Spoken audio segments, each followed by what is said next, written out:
एक नहीं अनेक उदाहरण मिलते हैं कि कैसे ममता बनर्जी जी की सरकार में पश्चिम बंगाल उन लोगों के जो उपद्रवी हैं, आतंकवादी घटनाओं में शामिल हैं, ऐसे लोगों को शरण क्यों मिलती है। हर तरह के वो लोग जो राष्ट्र विरोधी ताकतें हैं, जो महिलाओं के प्रति अत्याचार भी करते हैं, जो भ्रष्टाचार भी करते हैं, इन सबको संरक्षण कहीं पर मिलता है तो ममता बनर्जी जी की नाक तले पश्चिम बंगाल में मिलता है। ये संरक्षण पश्चिम बंगाल में क्यों मिलता है?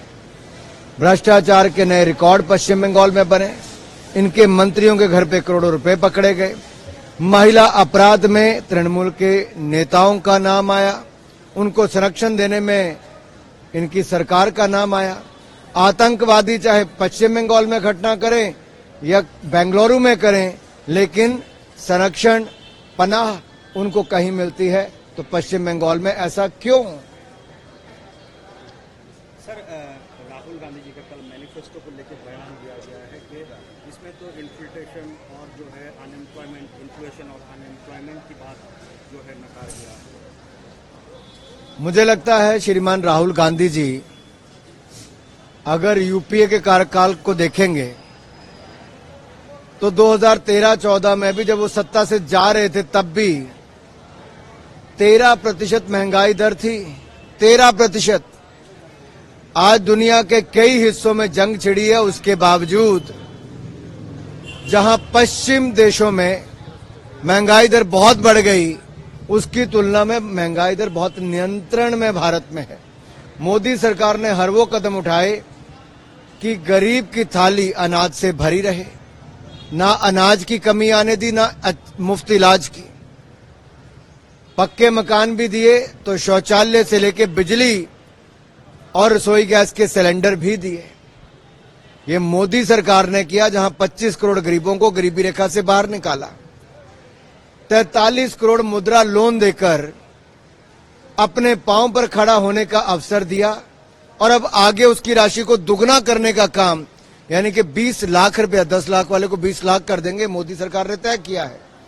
और यही नहीं, हमने इसके अलावा पिछले 6 सालों में 7 करोड़ 60 लाख लोगों ने ईपीएफओ में रजिस्ट्रेशन की।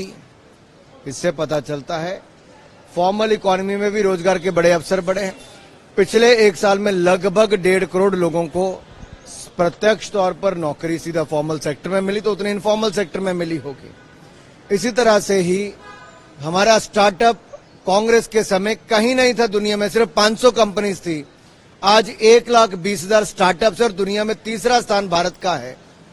श्रीमान राहुल गांधी जी, अगर आपकी सरकार होती तो ना मंगलयान मिशन सफल होता कभी, ना चंद्रयान मिशन सफल होता, ना ही आप कभी गगनयान के बारे में सोचते।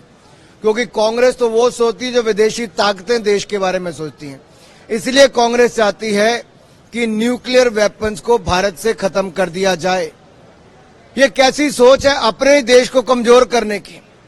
राहुल गांधी जी का एजेंडा, कांग्रेस का एजेंडा भारत को कमजोर करने का क्यों है? ये किन विदेशी ताकतों के हाथ में फिर खेल रहे हैं? यूं क्यों भारत की सुरक्षा की दृष्टि से इन्होंने अपने 10 साल में तो कमजोर किया ही। ना बुलेट प्रूफ जैकेट दी, ना लड़ाकू विमान दिया, ना लेटेस्ट हथियार दिए, और अब विपक्ष में रहकर भी ये लोग न्यूक्लियर वेपन्स को खत्म करने की बात करते हैं। कहीं ना कहीं दाल में कुछ काला है। कांग्रेस के मैनिफेस्टो में विदेशी ताकतों का हाथ दिखता है।